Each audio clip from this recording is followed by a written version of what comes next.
Welcome to today's Cash Alumni member event here in Remo. I'm Dawn and I'm Communities Manager here at Cash Alumni. I'm really pleased with our speaker list. I think we're in for a real treat this afternoon and we've got some great support available through the sessions today. I'm sure you've had a chance to see some of the people on that speaker list and have a little bit of a look at people's expertise, but I'll also introduce people as we go and let them introduce themselves because they'll do a better job than I will. So don't worry, you will be able to find them all afterwards using the contributors page, and you can find that on the website. So if you go to www.cashalumni.org.uk, in the About section at the top of the screen, you'll be able to see a link to the contributors, and we'll update that in the days following the event. So as we publish the videos in the member-only area of the website, you'll also find the speakers' details in that contributors section if they're not there already. We've got 6 amazing speakers this afternoon, and I'm sure that you'll enjoy hearing their talks on careers and employability, and that we'll all learn quite a lot that we can apply to our everyday and to our practice. Because we've got a long event today and there's lots to cover, I'm going to introduce our first speaker.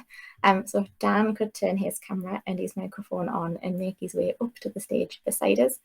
Dan from Skillzminer is going to chat to her a little bit about careers and employability and share some of the stuff that he's learned about careers and how that's helped with the development of Skillzminer, and give her a little bit of a demo of this amazing AI careers tool that you all have access to as members of Cash Alumni on the website itself, and a little bit about how you can use that to find out loads of things about yourself, but also about what opportunities exist for you outside of what you might expect already. So if you could start by telling people a little bit about yourself, Dan, and then head into your stuff, that would be ace. Thank you. Yeah, nice to meet you all virtually. I'm Dan Bartley. I'm the product manager at Skillzminer. I was just thinking about this when Dawn was talking about our little introductions there. So I've probably spent the last 23 years of my life in the kind of employability, skills, social area of the kind of sector. And then the last 5 years last 4 years actually, I've been working with skills. And like Dawn just mentioned there, we've developed a kind of product that helps individuals, helps employers, and helps organizations by kind of leveraging the kind of skills economy. We're trying to move away from that kind of concept of everybody's kind of tagged to a job and they stick with the job that they've already done, because probably like everybody on this event knows, that's not the way it works. It's not really a linear pathway. We all do different things at different times. We've developed an AI product like Dawn said there, and for individual people, it's kind of career guidance by stealth, really. We kind of uncover your skills. We show you what else you could do. We show you jobs that you could do. We'll help you build your CV using AI. For employers, we help them kind of uncover hidden talent using that very same principles, not just trying to show people exactly people that would match exactly to the jobs that they're advertising, but showing how they can match based on skills and values for those skills and value recruitment sectors that we all are kind of very familiar with. And more broadly for individual businesses, we've got like a caseload management tool that helps people to track the activities of either the members of staff, or if they're kind of in employability or kind of social housing or local authorities where there's a remit to support the residents and tenants. There's that caseload management aspect to it as well. We noticed there, obviously, in the preview for what we're all going to speak about, we just wanted to cover a little bit about why probably AI is so relevant to the work that we do, and probably how it affects all of you guys as well that kind of are working in the sector, and probably more so how it will continue to evolve and change the way that the sector kind of operates as well. So there's an awful lot of chat at the moment, isn't there, about artificial intelligence, especially with kind of chat GPT and how prominent that is currently. And obviously not that I'm by any means an expert in kind of artificial intelligence. I'll leave that to my more technical colleagues to do those type of things. But obviously the primary purpose of AI is it's machines doing tasks that humans traditionally do. So perceiving images, understanding information, like inferring kind of different data points and being able to translate that into content and writing content. So that that concept's been around for quite some time, of course, but I think while it's really caught fire recently, of course, with ChatGPT, and it's in the news all the time at the moment about how it could be the extinction of humanity and all of those type of warnings that we're hearing about AI. I would probably say ChatGPT is more of a sub branch of AI. It's like more of like a machine learning approach, and the way ChatGPT works. And I'm just kind of using this as a context to some of the things that we have in our products, is that it's read like 3 trillion documents or something like that. And what it does is through like kind of reinforcement learning, when people have used ChatGPT, where you say a statement it's produced is good or bad, it uses that information to learn and learn and learn. And that's what machine learning is really. It's just like labeling things, so it continually kind of learns and gets better and better and better. And so again, as we probably talk about automation, and you can think about how that might affect your individual sector and the things that you work in, this is another spoke, if you like, of automation. You know, we've been through lots of these, haven't we, with kind of the industrial revolution onwards, where automation has been seen to be taking over what humans would do. And, you know, probably this latest one is probably one that we never really thought about until maybe the last few years. So, you know, obviously a lot of ChatGPT stuff is about content. So all of a sudden you're seeing the strikes in America where ChatGPT is writing scripts for films and TV shows and all of those type of things. So it's kind of a different, it's a different automation than the ones we've been kind of used to maybe over the last, you know, 10, 15 years or so. And I'll show you how that kind of affects and how we use that information to the benefit of our product. So if that's all right, I'll jump straight in and I'll kind of describe Skillzminer in a bit more detail. So I've obviously described there just in a little bit of detail about how it's a kind of ecosystem with kind of predominantly 3 core elements to it. It's for individuals, recruiters, and for organizations as a whole. So I'm just going to briefly take you through how this would work for an individual who's looking to leverage their skills in a different way to, you know, maybe get them into a different job, or just to understand the job they're doing a little bit better. So in kind of traditional Blue Peter style, he's one that I've done earlier. So what we do is we use a chatbot to extract information from people. That takes about 5 minutes, and we basically collect this information that you can see down here. You know, what jobs you'd like to do, what jobs you've got experience in, where you're based, your salary expectations, etc., etc. I won't go through all of these in huge amounts of detail. And we ask a few little psychometric questions as well. And what we get from that, and probably just tying this back a little bit to the artificial intelligence bit again, is we're able to interpret those results and produce a detailed profile of the skills and the kind of cultural skills and the interests that you've got. So you can see here, during this 5-minute assessment, we're able to kind of see that this kind of has a lot of accuracy skills, probably needs to work a little bit on the commitment skills. They're primarily a facilitator, but where it really comes into its own for a lot of people, what I think, and it's probably the most important element, is we're able to use what we've built a big occupational database of skills, again using that AI approach. So for example, here you can see as a barista, we've been able to describe the different skills that you, like the essential skills, knowledge and competencies that you need, the optional skills that you've got. And similarly here for the kind of healthcare assistant as well. I won't go through all of these. We've also added a few manual skills there just because it kind of helps in the example that this individual is looking to become a nursery school worker. So we've kind of accessed and leveraged those skills that are what I've gained as a parent. So I've just added a few in there just so you can kind of see as an example. So I suppose in of itself, that's quite useful. You understand the skills that you've got. We often kind of say how hard it is to be subjective about skills, you know, because it's not easy to just like kind of totally detach yourself from your own skills when you kind of either talking about yourself or applying for work, or even, like I say, when you're just kind of doing your job and being able to use those skills in a way. But what we do is we try and take that to the next level. So we've got a section then that then looks at exactly how this can translate into kind of different career opportunities. So again, this is using another element of AI, which is more about like kind of inference matching.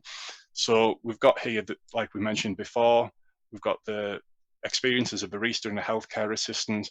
And because of that and the skills that we've added, and this is the job that we want to do, but we've never done it before, we've already got 50% of the skills that are required to be a childcare worker. But additionally, you can explore other avenues as well. So for example, you can see there 75% of the skills required to be a hotel concierge, and so on and so forth.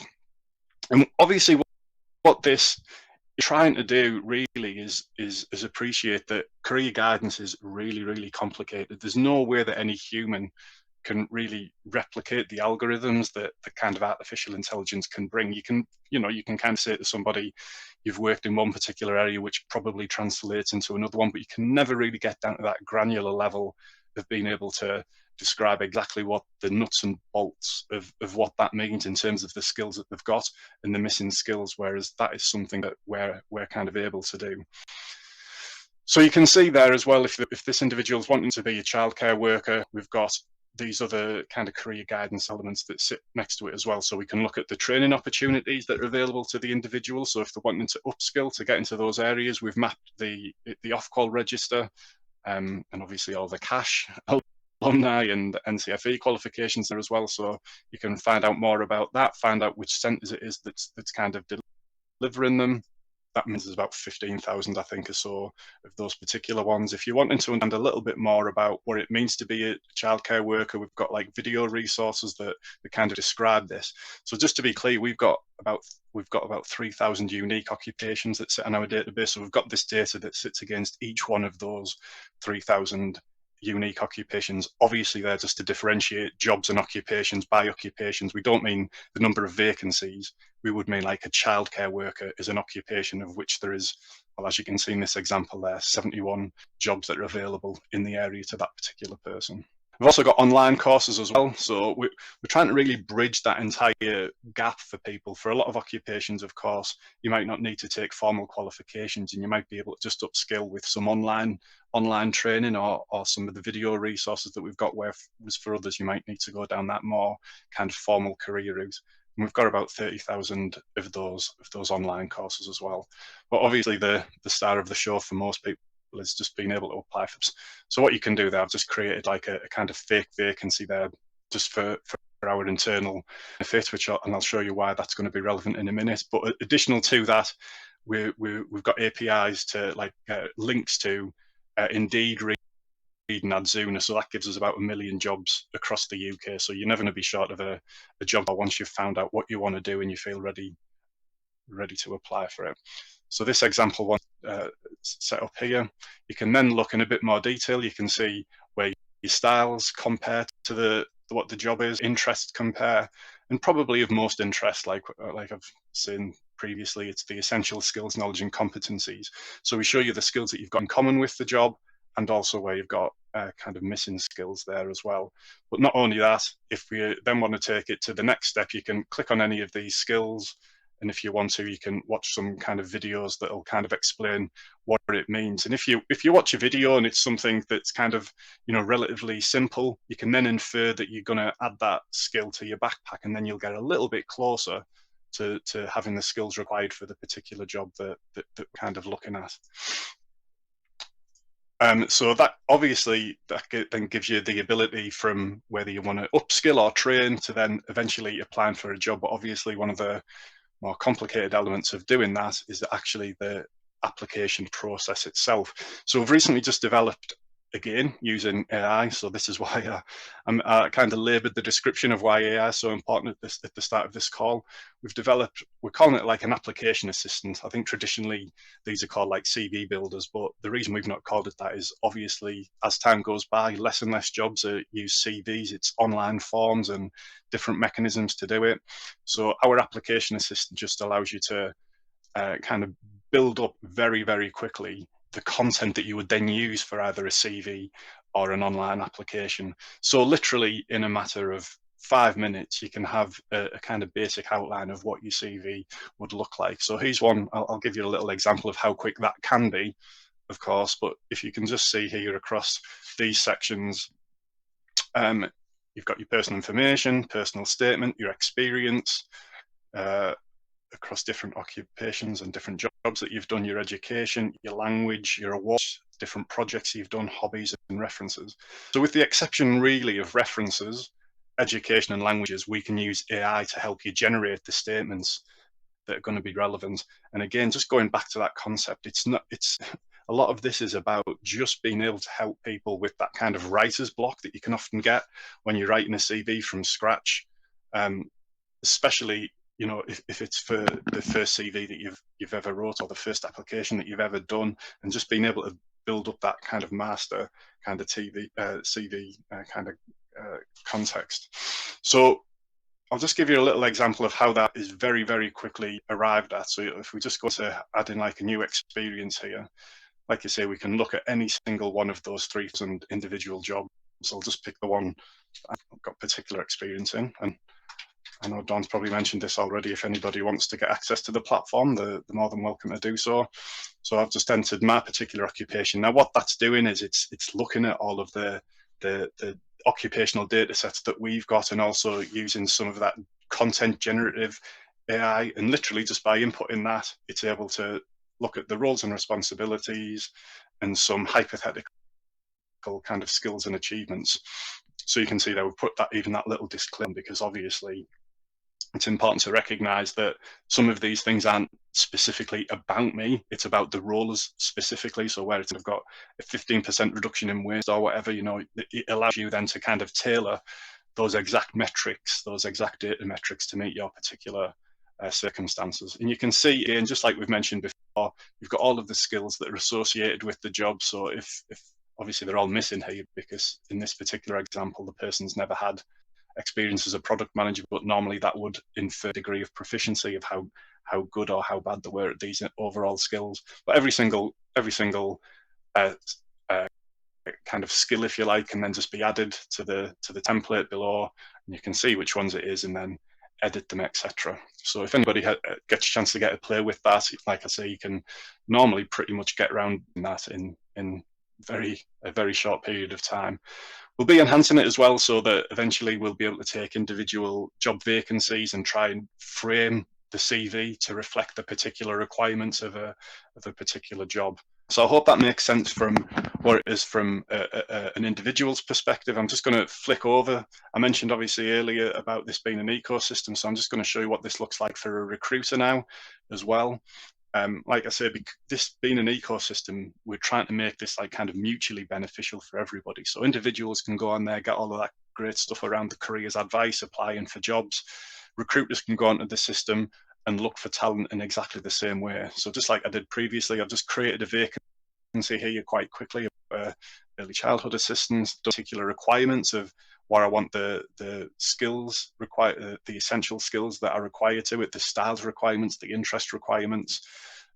Again, this is all fully automated. You can tweak and refine all of these things to your heart's content, but they're all ultimately got default values. So long as you know what type of an occupation it is you're recruiting for, we've got the information in the background that will give you those kind of default values. If you just click on find talent there, you'll see a list of people. Don't worry, these are all just in our demo system, so there's no real data here. And then you can obviously look through that kind of talent there. And again, in a often like kind of traditional recruitment scenario, you'd be looking for people that have got this 100% match, because you know they've got experience of being a childcare worker. But the reality is, of course, now with recruitment, it's not as simple, especially in certain sectors of which, you know, some of which we're covering today. So you're quite often looking for more of a skills or values-based recruitment model. So here we go. There's the candidate, the fake candidate that we were just looking at a second ago. So it's the preferred and the skills that they've got, and you can see there the matching skills and the missing skills. So that's jumped from 50% to 62% or wherever it was, because we added a skill there about workplace sanitation, and you can see the interest matches and the styles matches as well. And we offer, as part of this, it's like a kind of mini ATS type system. So you can favorite candidates, you can invite them to apply. It'll send them an email saying that we've got a vacancy available. Would you be interested in applying for it? And then it can link out to your own recruitment process if you're an employer, and you can manage all of those things in there as well. And then maybe the final part of this is all around the kind of caseload management system. The uses for this are a lot larger, I suppose. The first two were very specifically about people, helping them upskill, get closer to the labour market and find work, or recruiters find hidden talent. This caseload management system can be used across kind of multiple different applications. It could be for internal mobility. If you're in like human resources, for example, and you're looking to understand the skills of your workforce, you could use it in that kind of a scenario, or you could use it if you're in employability and you're delivering those type of programs to help people get back to work, or like I mentioned earlier as well, even if it's a little bit more focused on like local government or social housing, who've got a responsibility to help the tenants and residents, and they want to be able to track their activity and support them get closer to the labour market, etc. It can be used for those type of activities as well. Like you can see here, just very, very briefly, we've got all of this kind of aggregated intelligence about what your kind of overall caseload looks like.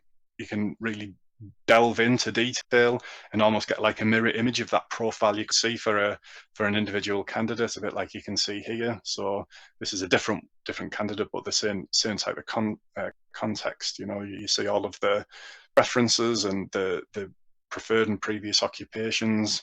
Get to see all of the progress that they've made. You can have reassessments to see how much distance traveled they've made, etc. You can see what type of jobs they've been applying for, what they're interested in, all of those type of different elements. And if it is in the world of employability or something like that, you can even like kind of core job search with them, so you see the same jobs that the individual sees, so you can sit either side by side or possibly even do it remotely maybe, and find jobs for them. And just like we did earlier, invite the candidate to apply when you find something that's relevant. So that's a very kind of quick whistle-stop tour of the kind of 3 branches of Skillzminer, and hopefully how it's relevant to the kind of sector that you guys work in, and how that ecosystem kind of works to the kind of mutual benefit of everybody.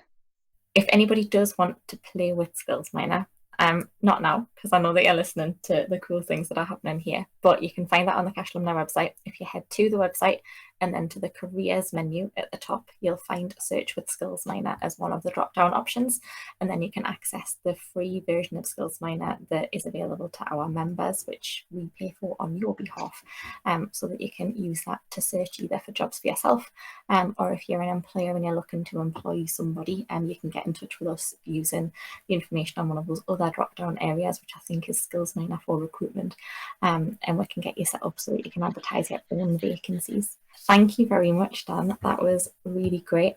And if you want to stay and join the audience, you're more than welcome. Yeah, I certainly will. So our next speaker has joined. We're from Randolph's Recruitment, and Anais is coming to talk about some different ways that employment agencies can help with job search and application, and to share some interview tips from an organisation who are very experienced at arranging interviews for people and supporting them with that preparation themselves. Perfect. Thank you very much. So hi everyone, thank you for joining. So I'm gonna talk to you today a bit about nanny agencies, how they can benefit candidates, and obviously I will try to give you a bit of tips on interviews and how to improve your CVs as well. So I work for Randolph's Recruitment. It's a recruitment agency that has been founded in 1999 by Stephen Randolph, who used to be a royal butler. We are a lovely team of 14 people, and we have, I would say, 9 or 10 recruitment consultants who work on different desks. So our recruitment agency recruits specialize in recruiting high caliber service staff for private households. And we work on all different staff. So can be PA, butlers, chefs, house manager, housekeepers, and nannies, which I'm going to talk a bit more about today. We are also working on, we have an event team which is working more on events and parties for high net worth clients, and we are member of the REC, which is the Recruitment and Employment Confederation. So I joined Randolph back in 2018. I started as an administrator and then started a few months later as a consultant. And along those 5 years, I've always been working on our childcare desk. So we recruit different type of for different type of roles. So nannies, maternity nurses, nanny housekeepers, nanny PAs, nanny cook, special need nannies, but we do also temporary traveling emergencies nannies, and tutors, teachers, governor and governess.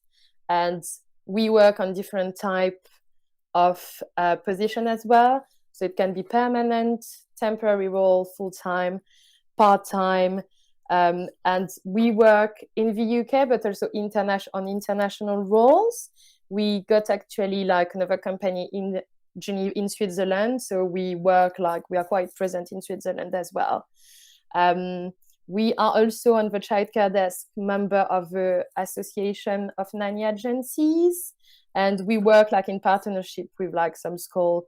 We've worked quite a lot recently with close to Norland College. So yeah, I wanted to start by giving you a bit more information or a kind of definition on what is a recruitment agency for those who don't know. So recruitment agency is a placement service that helps introducing families and nannies. So families actually come to recruitment agencies so we can find them high caliber candidates. So we source them, we screen them, interview them, and then we introduce potential candidates to family. And I would say our objective our main objective is to find the right fit in between families and candidates. So we've got two parts of our job. One is more relationship with clients. So we try our best to understand the family needs, their requirements. At Randolph, we try quite often, as much as we can, we offer our clients to meet them in person. I say as much as we can because we work on international role. Also, a lot of clients sometimes for privacy reasons don't really want the consultant to come and meet them in person. But in the UK, we do it quite often. And this year I went with some of my colleagues to meet clients in Austria, in Germany, went to Milan last year. And I think it's a great thing to do as a consultant, to be able to meet them in person, see the house, meet some of the member of the staff. Also, if the nanny, if they're offering a living position, we can see the accommodation offered for the nanny. So that's really interesting, and that helps us a lot to get to know them more. Then we create, job description with that, and we send them suitable profile. And the second part of the job is our relationship with nannies. Obviously, so we interview nannies, we try to get to know them as much as possible. The same, try to understand their search, and then offering them suitable roles so we can find the right fit in between our families and our candidates. So if you are a candidate and you wish to register in an agency, I wanted to give a bit more information if you don't know how it works. And there is we kind of follow a bit of a process. So the first thing that I wanted to say is for candidates, it's free to register in an agency. The only criteria that most of the agency might ask, I think, are having minimum 2 years of experience in childcare, or if not, having some kind of training or certificate in childcare. Then when you're starting the registration process, the first step is having a discussion with one of the Randolph consultants, for example, so in person or via video call. That's the moment where we ask you questions about your current situation, what you've been doing, your background. We discuss about your search, what would be your ideal role, and we discuss as well like what kind, like if we have potential jobs for you at the moment. That's a good way also for us to like exchange on different things about nannies and like give you tips as well on CVs and interviews. And then second step, which is a bit more but administrative, we ask you for some documents to complete your registration. So you need to fill a complete a registration form where we ask you for some personal data, authorization to contact your references, and to sign a GDPR. We ask you for your copy of your passport, a driving license, a professional photo, a proof of address, your right to work, which is like either your resident permit or settled status since the Brexit, and then any qualification, certificate, first aid, or DBS that we will add on file. So I would strongly suggest, like, if you wish to like register in an agency, to get that ready before you start the process. It's gonna save time, and like, it's just, if you don't have those documents, we can't actually send your profile to families. So it's important that you have it ready and you make sure that you've got all of them. So now I wanted to talk a bit like, when I have exchange with like nannies, I've got a lot of nannies telling us that the registration process can be a bit time consuming, especially since obviously you, as a candidate, you don't have the certainty that like you will get a job at the end. So I wanted to give you a bit of like few reasons why I think agencies can be quite helpful, and like what are the benefits of being represented by an agency. So the first one is actually saving time. So although like I understand that it can look time consuming, but if you do actually think, like I do actually think it can save you time. So when you register with us, you can first apply for any relevant job that you are interested in, and then if you register once, you are registered forever. So that means if you come back 3 years later, you don't have to like register all over again. You just have to update your documents, like your references and your DBS. At the difference, when you look like for job online, like by yourself, first, you are not always sure that families are legitimate, but also you will actually need to also send your documents to each family you are talking to, and they might ask you to like those documents quite at early stage, while I think when family come to an agency, they know they receive fully vetted candidates, and they won't ask, most of the time, they won't ask to check documents again unless it's like really late stages and they are about to make an offer. Also, like, since we are in between like candidates and families, I think we know our clients very well, but we also know our candidates very well. We are all being like really honest with each other, which I think is a way of saving time as well. Families are more honest about their search. You know, we can create probably more detailed job description, and on the other side, the candidates can have like a chance to ask more questions before going to an interview and a trial process. And they can ask as many questions as they want to the consultant, and then they can make sure before getting to the next stage, the next step, that they are 100% interested in this job. And then access to unique opportunities. So when you are registered with some agencies, you get access to like some roles, for example, with like high net worth families. And I think most of them will be looking through an agency. And the same, like one of Randolph's value, for example, is like privacy, and we have a lot of families who wouldn't like us to share the details of their job online. So we actually have like lots of jobs that we can't advertise, and you would only have access to them if you are registered. So my second reason is like the agency will guide you and advise you and set the candidate up for success.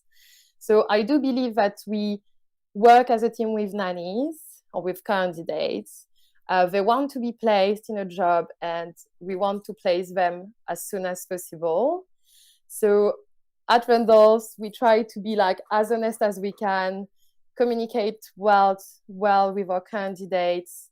We have the industry knowledge, we know our clients very well, and I think it's part of the consultant job to boost the candidate chances to get a role. It's also our role as a consultant to convince a family to get an interview with the candidate. And yeah, all the team is also like here to guide nannies and families on any question they might have. So families might ask us, for example, to go through the nanny tasks or responsibilities, and candidate might ask us maybe more question on like CVs and interviews or trial, which I will come back to a bit later. And the last part is assisting and supporting during and after the hiring process. So during the hiring process, we do offer like an ongoing support. We make time to help candidates and families. I think at this stage, like everyone, including the agency as well, really want to make sure that leads to a long-term placement. We also, negotiate salaries, perks, or packages on the behalf of the nannies. We help with contracts or payroll. So we really want to make sure that the process runs smooth at that stage. And after the hiring process, we are still here. And I think like most of the time, few weeks or months after I've placed a candidate, I offer them to go and grab a coffee or go for a drink. I think it's a good time where we can catch up on how is everything going, if there is any issue we need to discuss. So just making sure that everything is going fine. And I think also lots of the nannies I placed, they don't like have colleagues all the time. And I think it's quite nice to go and spend a bit of time with someone who is still like work related kind of. So yeah, we are available like anytime, whether this is like for big questions or just a small talk. Like I think last week or the week before, I had a nanny coming back to me that I placed 3 years ago, and she wanted to like ask for a salary raise. So we went together through the figures just to make sure that we were asking for something fair, and we discussed that. So that's quite nice to keep in touch, like even after the process, and obviously we are here for the candidates. So one part that I wanted to detail a bit more today was like the guidance and advising part. So first I wanted to talk a bit about like the CV and how you can improve it. So I think your CV is like your business card. So decision can be made like within a minute, even a second. So you need to keep that in mind always. That's really important, and that's really worth to like spend a bit of time on your CV and make sure it's all good. So the first point is the design. So keep it simple, organized, not too many colors or funny drawing anywhere. So really simple. The photo, if you add one, smart and tidy appearance, neutral background. It doesn't have to be like a passport photo, like I think you can smile, but it just needs to be something professional. And I would advise like to avoid photo with children. Actually, families might think they are from a previous employer and that, you know, you are kind of breaking confidentiality here. Then like a small profile or intro, I think like that's really where you shine. So write a short biography about yourself, including like strengths, skills, attributes. Coming back to the nanny, I think that's the moment where you can tell more about your job, like the age range you worked with, or the age range you preferred, why, what do you like doing, what is your approach, if you like cooking or traveling with families, or what makes you a good nanny. And I think it's like, you know, the moment where you needs to be a bit more personal. And that's really important. Then you've got like the employment history. So always in chronological order with the most recent first. Title of your roles, dates of employment, location. Then I would like strongly like suggest to avoid putting names of family names. Same for confidentiality matter. So you can add private families, high net worth families, or royal families, age of the children, and then bullet points with the list of duties you're covered. So I think that part needs to be detailed as much as possible. Sometimes candidates forget and they just like add nanny duties or nursery duties, but they shouldn't take it as granted. Like I think that's the moment where you add like details of what you were doing with the children, what kind of activities, which club you were going, did you do the school run, if you were cooking, what were you cooking, where did you travel. So that's what's gonna make you stand out, like compared to another CV. And then finally, qualification, training, education, so anything related to childcare or any certificate you want to add. And then hobbies and interests, so to show a bit more of your personality by sharing what you'd like doing in your spare time. So once you are shortlisted for the interview stage, there are like 4 top tips that I would give. So the first one, the timekeeping. So really make sure you check your route before. Arrive at least 5 minutes before wherever is your interview. I still receive like call all the time from candidates like are just, they checked, they thought it was like half an hour, it ended up being like 50 minutes, and that's the first impression, so it does count a lot. Make sure you're just going to be on time. Then the dress code, so professional, obviously. I would say for a nanny job, probably something as well comfortable, like if the children are here and the parents are asking you to spend half an hour with them. And I think that's a good thing to ask actually to the recruitment consultant if it is through an agency. We know well the clients, like the families, and they can be really formal or very relaxed. So it's a good question to ask beforehand. If it's a virtual interview, set up your space, make sure you are in a quiet area, be ready before, make sure everything works fine. And also we did like a lot of WhatsApp interviews recently, and I always tell candidates to check their profile picture. Like it just need to be something professional, maybe not like your lovely holidays with a cocktail. So just like something simple but professional. And then the last thing, like the last 2 things, so relax, smile, be approachable, show your personality, and more importantly, like trust yourself, trust your consultant. If you are here at that moment, it's because like the family has chosen to, like, you know, meet you at that time, and, you know, that's for a reason. It's also a great time for you as a candidate to, you know, meet the family and see by yourself if it could be a long-term role for you. That's it for me. So I hope it was helpful, and like, let me know if you've got any question. You've got my email address as well. If you want to ask anything. That was great. Thanks, Anais. I can see that Dan's put something in the chat, and I think it's quite cool that there is a little bit of interaction between the first two things that have come up on the agenda.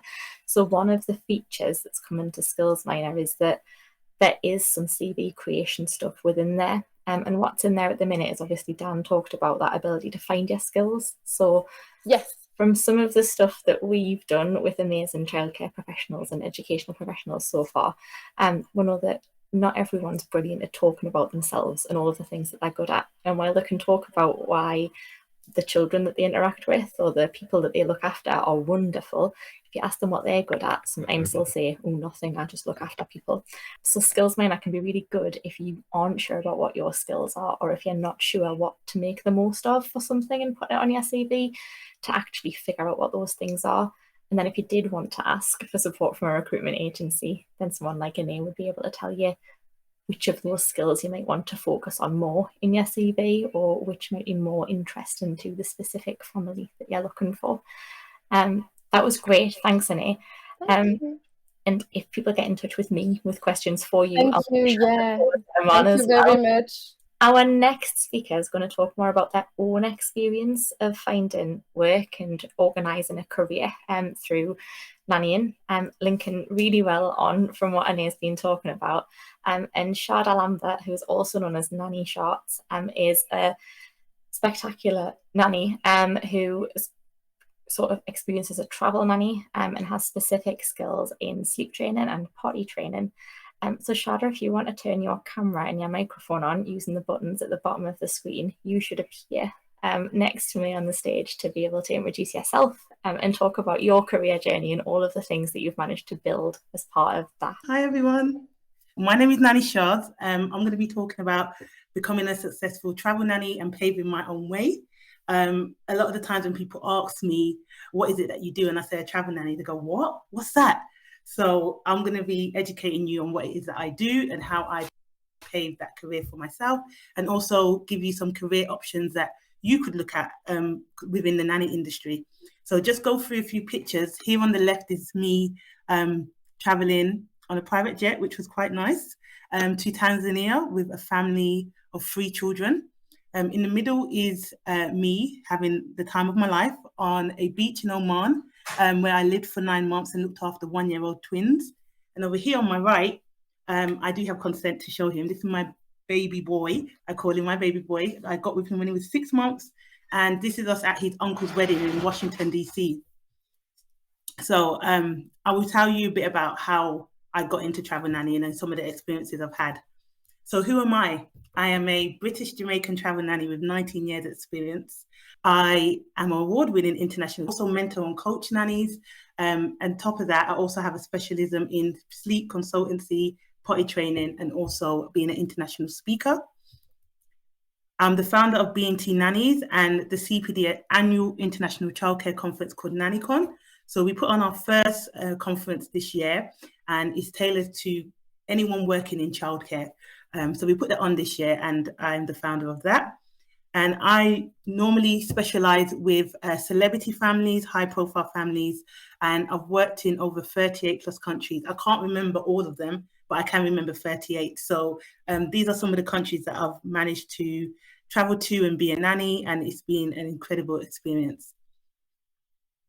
So as a nanny, there's loads of different roles that you can have, and this is just some of the few that I've done. These will make a bit more sense to you a bit later when I go into it. But for now, it just lets you know the different levels of experience that I have. And I also am qualified. So I have a BA Honours in Dance and Theatre. I use that quite a lot in my practice with children. I'm very theatrical, I'm very loud. I like to dance. I love music. So I try to incorporate that into my nanny practice. And also I have a Master's in Childhood Studies and Early Years. So we'll talk a bit about the photos here. On the left, you can see that I went to Tanzania with a family of 3, and we went on a safari, which was literally life-changing for me. It's something I couldn't probably never afford, but I managed to do that through my work, and it was incredible. On my right is one of my old nanny families that are like family to me now, and that was our first trip away to Spain, Palma. They had an office there, and we went to visit.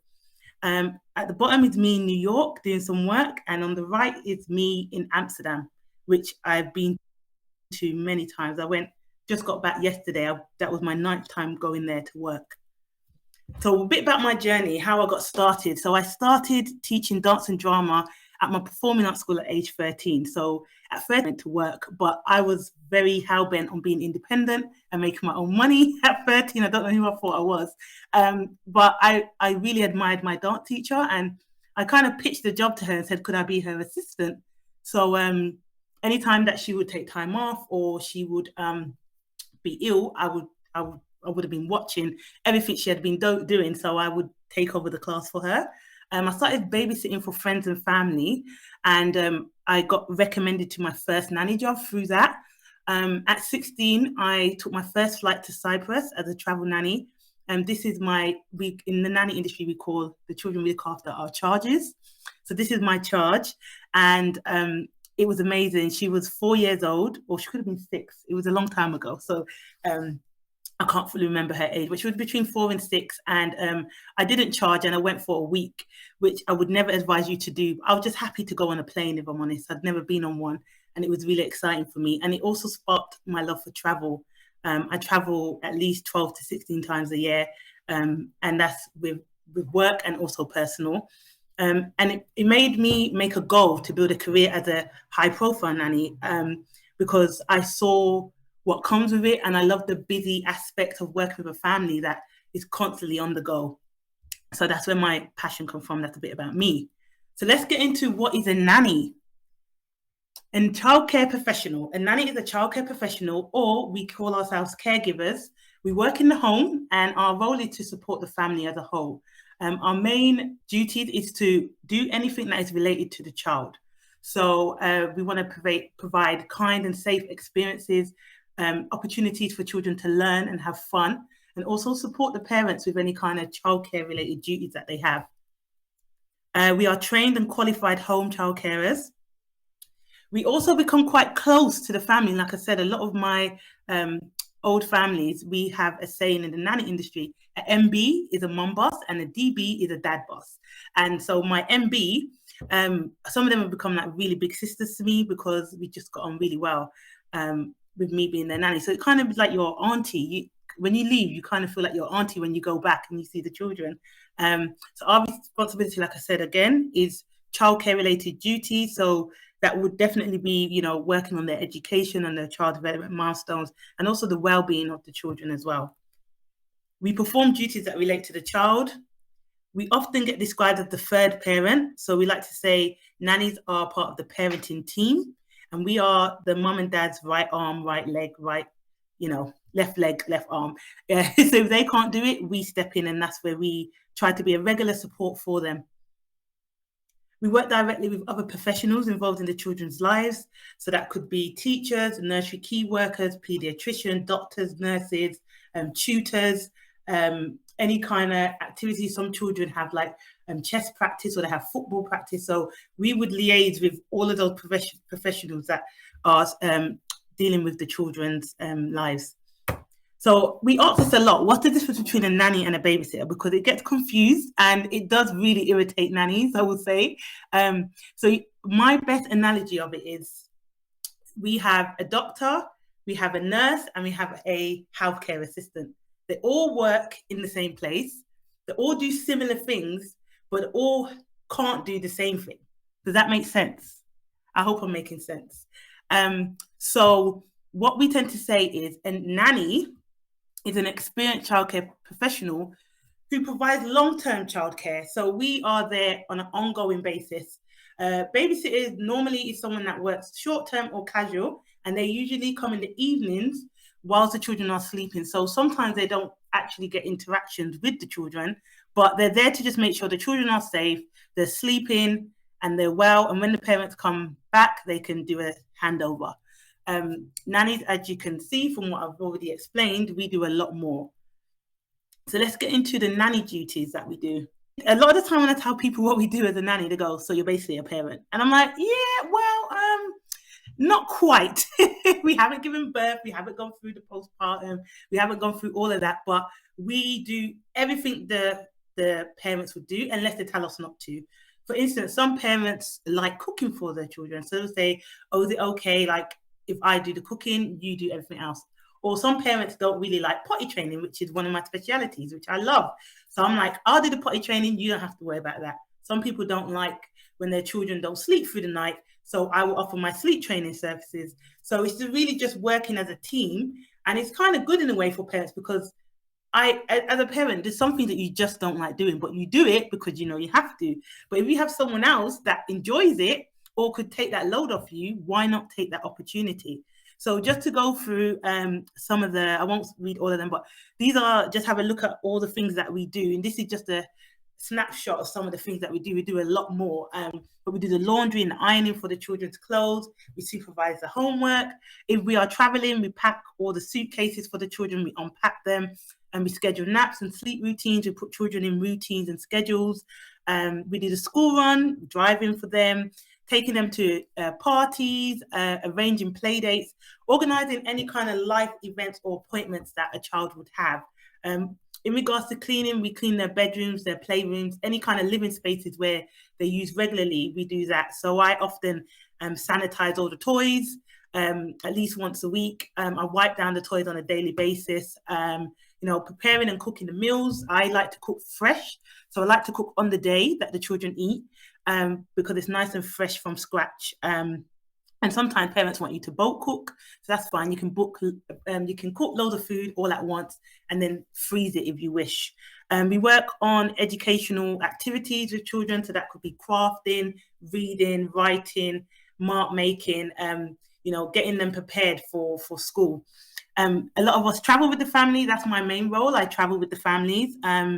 We also organize birthday parties and any kind of family events. So like I said, I was in Washington, D.C. for my MB's brother's wedding. And it was amazing because now that's a life event that I've been a part of with this family now. And it's something that can't be taken away from me. We also manage behavior and teach manners.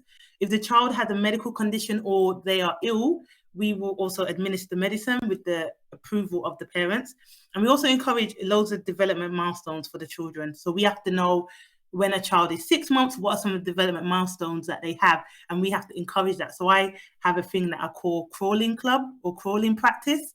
And literally I do crawling practice with the babies. And to be honest, a lot of the times they actually start crawling within a few weeks or a few months even sometimes. But it's just getting them used to like moving their muscles and movement and things like that. So what kind of nanny career paths can we have? There is so many. So there's a living nanny, there's after school nanny, we have part-time nannies, travel nannies, rota nannies, night nannies, nanny shares or SEN nannies. We have, I'm not sure if you can see that, it's ad hoc, temporary or emergency nannies and nanny housekeeper. So I'll just go through a bit of what they are and what they do. So a living nanny is someone that would live in your home. They don't pay rent, they don't pay board. You give them a room to live in, and they basically provide you with a certain amount of babysits a week and also a 12-hour day. So it's usually 6 till 6 or 7 till 7 or 8 till 8. And they live in with you. So they do have time off as well. So on the days that they're off, you wouldn't require them to work, but they have set hours and they live with you.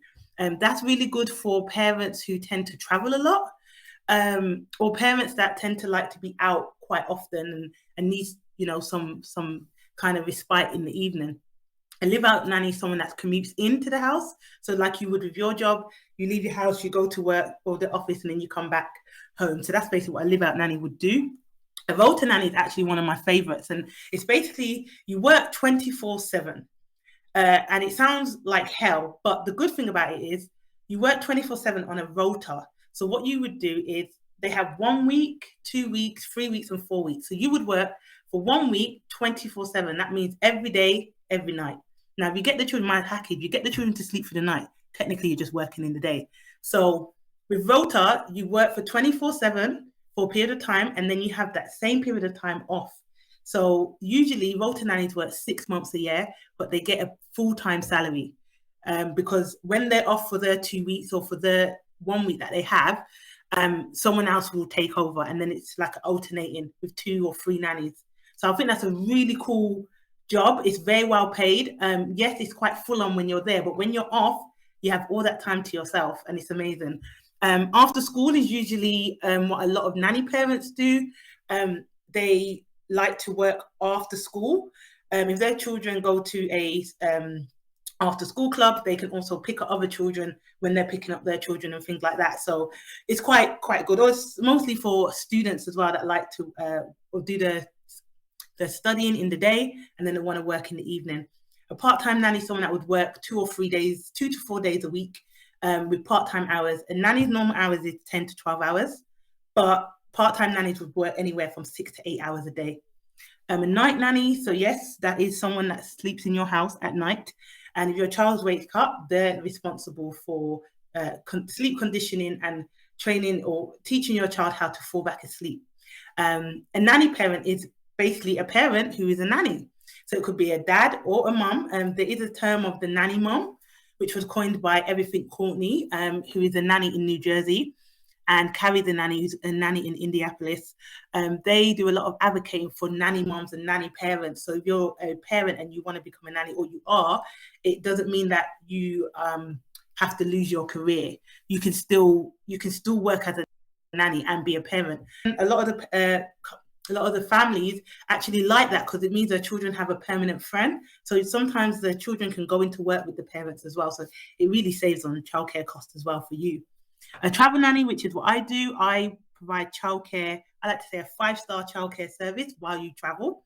So that could be, for instance, on Saturday, I'm starting a job for a month. The family are flying in from Dubai, and I'll be looking after the children and them while they're here. And then we fly out to Switzerland and Sweden for 2 weeks. So I will be going with them. So that's my role that I do.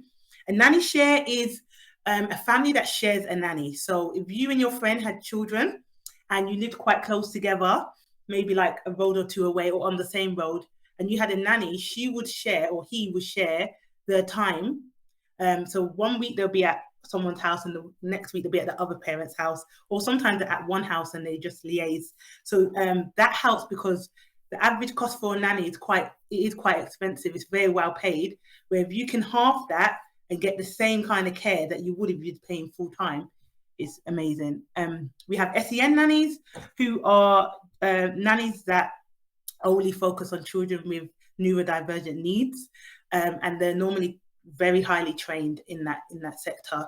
We have ad hoc and emergency nannies, and temporary nannies. So just if you need, childcare maybe for a week or a few days, or 1 day here, 1 day there. It's quite sporadic. It's not like regular.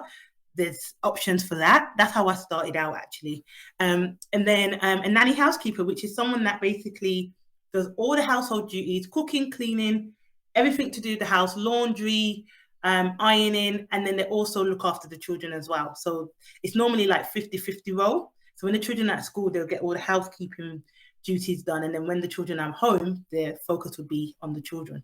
Is there any questions? I'm happy to answer them before I move on. How did you decide what kind of nanny you wanted to be? Was it that it was what you'd tried, or were there other people whose experiences you listened to where you're like, ooh, I fancy giving that a go? Yeah. Like, how do you know what the right path is for you? The right path for you, if you know yourself, you know what kind of things you like, you can choose which ones for you. If you're someone that's like, I cannot work 24/7 in someone else's house, then rota is not for you. But if you're someone that's like, oh, I like that idea of working 6 months a year and getting a full-time wage, I just have to do 1 week of 24/7, then yeah, I'll do rota. Or if you're someone that likes to be at home a lot, live out's really good for you because you always come home every day. If you're someone that wants to save, a lot of nannies that wanted to save for a house, or they've gone to another country where they have no family, they tend to do live-in, because you get the home plus you get the job, and then you can save because you don't pay any bills. So it really just depends on the individual person. How I got into it is I love to travel. and I love children. So I was trying to think of a way I could combine them together. So that's how I became a travel nanny. And when I worked as a permanent live-out nanny, I traveled with the families as well. And I was like, I like this. I could do this regular, but I didn't really know how because I didn't see anyone else doing it. So I kind of created this myself. It was there before me, but I just created my own kind of career that worked for me. So I hope that answered your question. It does. We've also got a question in the chat now, which is, how does all the travel and impact on your social life and on your friends and your family? Do they not miss you while you're not there? Yes and no. I think I've been doing it 19 years, so my family like, oh, here she goes, she's going away again. They're used to it now. In the beginning, it was tough because I'm very close to my family. I'm one of 6. And then my stepdad has 5, so there's 11 children and about 16 grandkids. So I have a very big family, and I did struggle at first. But I think one is, for me, you know, if you've got like financial goals, it's very good to have that as a motivation. Like, okay, for me, it was getting debt free. So I was like, you know, doing what I'm doing, I'm loving it, I'm enjoying it. Plus, I get to clear some debts. So it worked really well for me. But yeah, you do miss your family. The more you do it, you don't, because you know you're coming back to them. But what I like about being a travel nanny, you manage your own time. So for instance, I had 5 weeks off last month. I didn't work all of May and the first week of June. I went back to work last week, and then I'm working a month from Saturday, and then I'm taking another 4 weeks off. Now I can afford to do that because the travel jobs pay so well. So you don't actually miss your family, because then when you're not working, you've got like a whole month with your family. You're actually ready to go work again. So you can, you know, decide when you want to work. So you manage your own kind of life instead of working every single week and just seeing your family in the evenings and the weekend. So I get to do like niece and nephew days.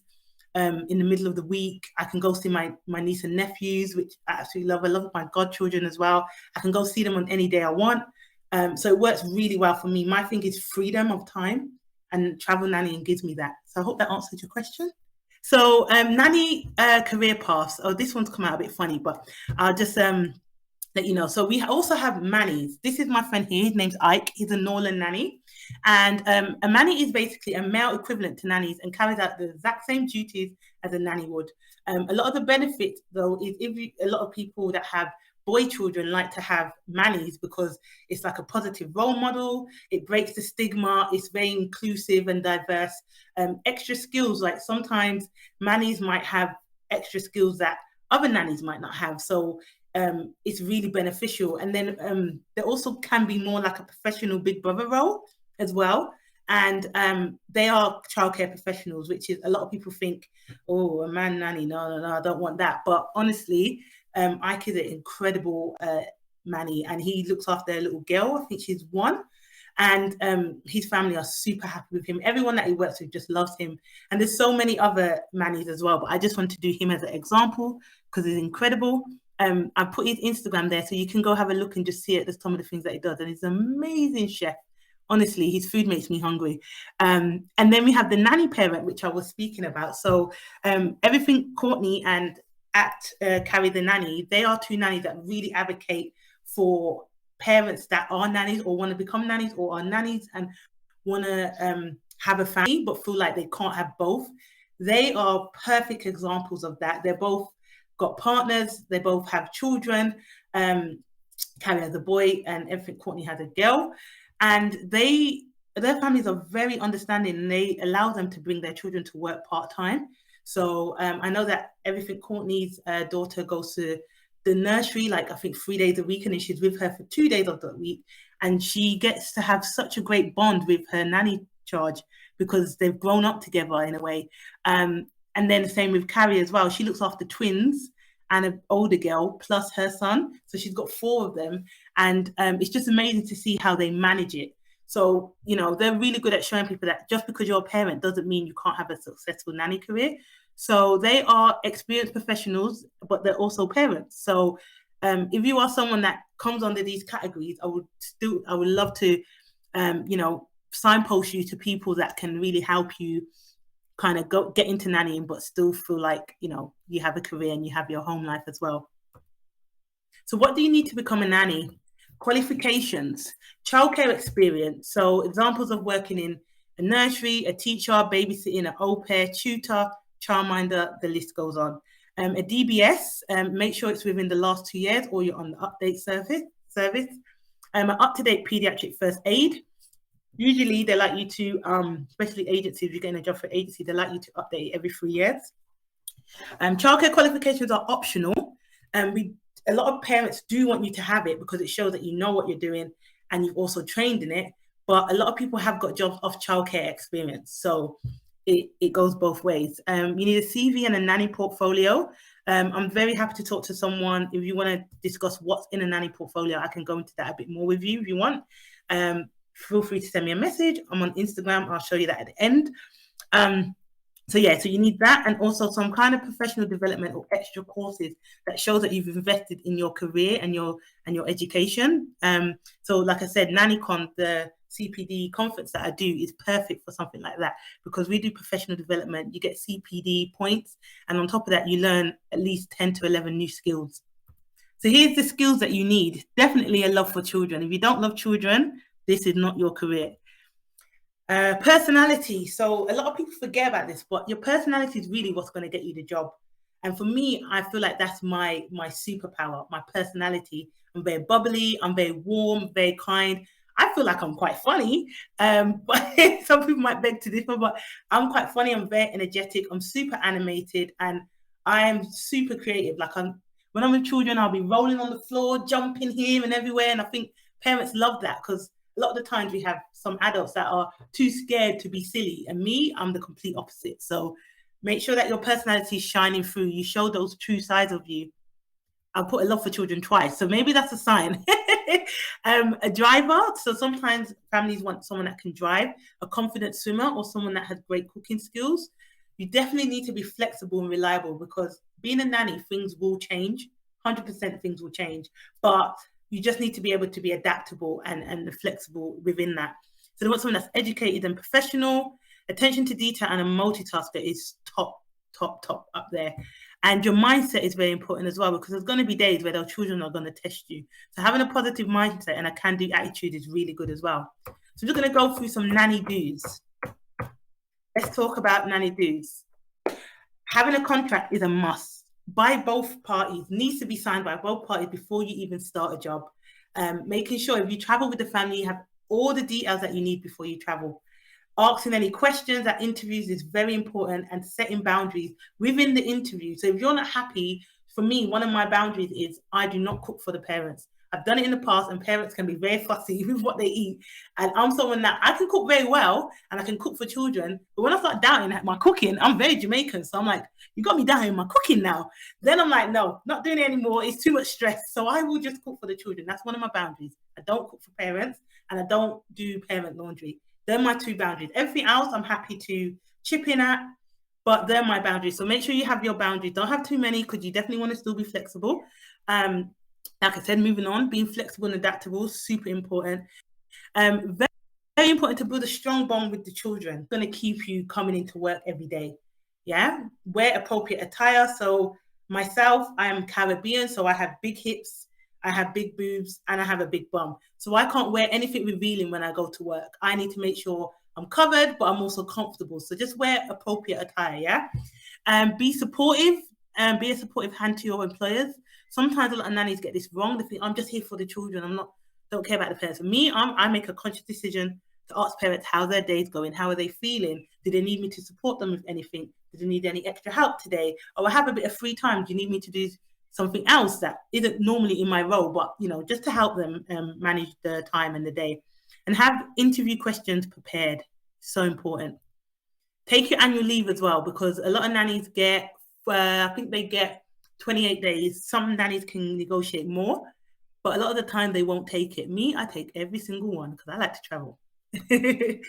So moving on, nanny don'ts. Don't ever go on a nanny trip with a family without unanswered questions. Don't charge too low. Know your worth and know what you would usually charge. In doing that, you can ask other nannies, okay, I have this many years experience. How much do you charge if you don't mind me asking? And, work from that. Never share a room with a child. I say this is health and safety, and also safeguarding reasons, especially older children as well. If you have children that lie or might have, attention disorder, and they could make up allegation and you're sharing a room. It can be quite tricky. Now, I have gone against this, and my only way I've gone against this is if I get a contract signed where the parents give me permission to be in that room. They trust me, they know I'm in that room, and obviously nothing's going to happen to the child inappropriately. I always have it written though, because I don't want any allegations coming back my way. But when I travel, I definitely rolling done this twice in my career, but I always make sure I have my own room. Always. I've only shared a room twice with 2 families, and I knew them quite well, so they felt very comfortable, so it's cool. Don't ever go with the flow, because that will get you either sacked, losing a job, or just super depressed. You don't want to go with the flow. Always know what you're doing in advance. Don't be rigid. You have to be flexible. You're working with families. No 2 days are the same. Yeah. Offer to do more than you want to. Yeah. Don't ever offer to do more than you want to. Offer what you can and be, flexible, but don't put yourself out there. Especially in the beginning, you try to show them like, yes, I'm the nanny for you. And then you wear yourself thin. It's not good for your mental health. And never travel without an itinerary. So I wanted to play a game. I'm not sure if I have time, but I'll quickly go through this. So how much can a nanny earn? Can anyone give me throw some answers at me of what you think any of these nannies, temp, ad hoc, live out, rota, travel? I think I put that twice. Sorry, it should be travel. What do you think on average yearly that a live out nanny will earn, starting or experienced salary? Does anyone want to guess for me? Got one in the chat saying Can I turn them for a travel nanny. 40,000 for a travel nanny. That's really low. But I tell you what, a travel nanny can get anything from 60,000 up to 150K. That's the real one for a travel nanny. I know some people are going to be like, right, how do I become a travel nanny? The response in the chat is, wow, I'm in. Yeah. So a live out nanny, if you're starting off, can start off at 35 to 40K. If you have experience, you can start from 50K up. It can go up to 80 or 90K, depending on how experienced you are. A temp or ad hoc nanny, I'll say hourly, you can charge anything from £20 an hour up to £40 an hour. A part-time nanny can start anywhere from £12 an hour up to £16 an hour. A living nanny usually gets between 50 to 65K. Sometimes living nannies can get a bit lower, and that can explain the experience. So what you did say was about 40,000. It can be roughly around 35 to 45,000 starting off. A rota nanny can be from 60,000 up to 110K. After school nanny roughly is about 40 to 50K. And a parent mum is exactly like all the others. So depending on what you do, live out. If you're a parent and a mum and you have more than one child, a lot of people will give you more because they know that you've had more than one child, you have loads of experience, you've already been a parent, plus you got your nanny stuff. So you can negotiate that in any way you want. But it roughly starts in the UK, these prices are for the UK. The US is a lot more, a lot more. But in the UK, it would be roughly anywhere from 50,000 up. And then this is how you can follow me on social media. So I'm at Nanny Sharz on all platforms. On Facebook, I'm Nanny Sharz Official. I have the CPD annual conference, which is NannyCon. So follow us on there. And B&T Nannies is my event company for childcare workers. So if you're in childcare, which most of you are, and you want to meet new people, you want to network, you want to expand your knowledge, please come to some of our events. We have a Christmas party every year. We also do our nanny conference, like I say, and we do rooftop meetups. We do networking, socials, cocktail drinks, and things like that. So yeah, that's me. I hope you enjoyed. That was great. Thanks, Shada. And if anybody doesn't get a chance to write these things down and wants to find out where to follow Shada, if you click on the participants tab at the top of the chat screen, you can find all of our speakers in the speakers menu. And if you click on the little dots on the third column next to their name, you'll be able to see the view profile button so that you can have a look at all of those links in there and the little bio as well. Next, we have the wonderful Janet King and Stacy Mann from NCFE, who are going to talk a little bit about the importance of mentoring and supervision within childcare and early years. So I'm going to turn my camera and my microphone off, and then I'm going to share the slides. So if Stacy and Janet, you want to introduce yourselves and where your experience is, I'll do the tech bit. Oh, thank you. Thanks, Dawn, and thank you all the speakers so far. It's been so interesting listening to all of the diverse roles that you can go into and all of the skills and everything that goes with it. I've been engrossed throughout, so thank you, everyone. So we're here to speak to you today about the benefits of mentoring and supervision, and I think what has been really poignant throughout those conversations is that so many of you serve as golden nuggets. And what I mean by a golden nugget is that somebody you meet that you have an interaction with who changes the way that you think or makes you question your next steps in a positive way. So Janet and I will be talking to you about becoming that golden nugget in someone's life. So I'd like to start by introducing myself. I'm Stacy Mann. I'm the Early Years and Childcare Subject Specialist here at NCFE. And I had a dream of becoming a primary school teacher from around the age of 5, lining my teddies up, using my chalkboard in my room and reading stories aloud to all of my teddies, who are very, very intelligent and had lots and lots of knowledge gained whilst they were in my class. And I went on to go to college, met the most wonderful tutor who guided me through my qualification. In early childhood studies. Forget what the name is now. We've got so many going around, haven't we? That's right.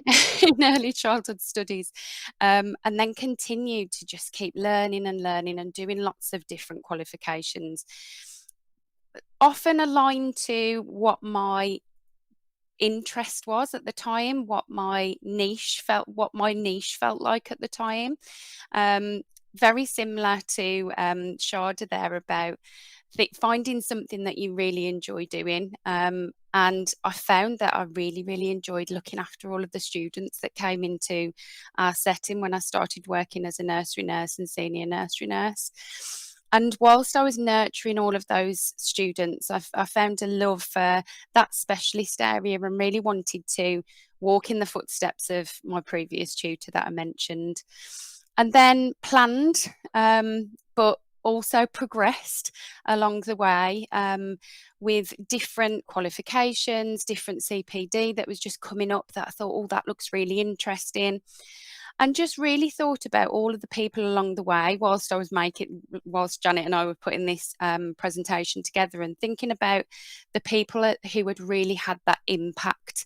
And it's often just been a conversation or just watching somebody else do their job, or sitting down with somebody and planning what the next steps could be, which is what's really important about events like today, I think. Where you're really finding out what other people do and how they do it and how they got there.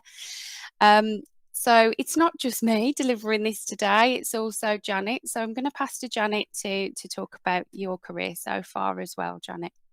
Okay, thank you. Thanks, Stacy. And I would echo the thanks to the speakers so far. So I think what we can really say is that Dawn's lassoed a whole lot of passion this afternoon, and it's thinking about that passion and thinking about how we pass on that passion and how that passion continues to grow, that really enables us to think about the benefits of mentoring and supervision.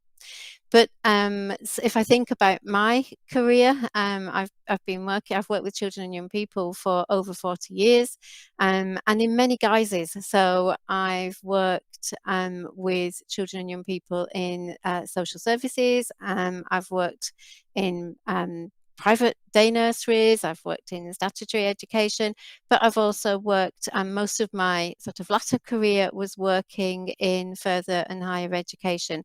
So that sort of natural progression for me is, I think, overlapping in some places with Stacey's in terms of working more with students or working more with parents and thinking about how you can make that extra difference. So it went from working with children when I was managing in social services to working with parents and being able to positively support and value and respect and meet their needs, but then also working then with the next generation of people who were going to be childcare and early year specialists, if you like. So then going into the teaching and the managing side in education, which led, of course, to Stacy and I both now working with a large awarding organisation and looking at things from the other side of the fence, which, you know, is really influential.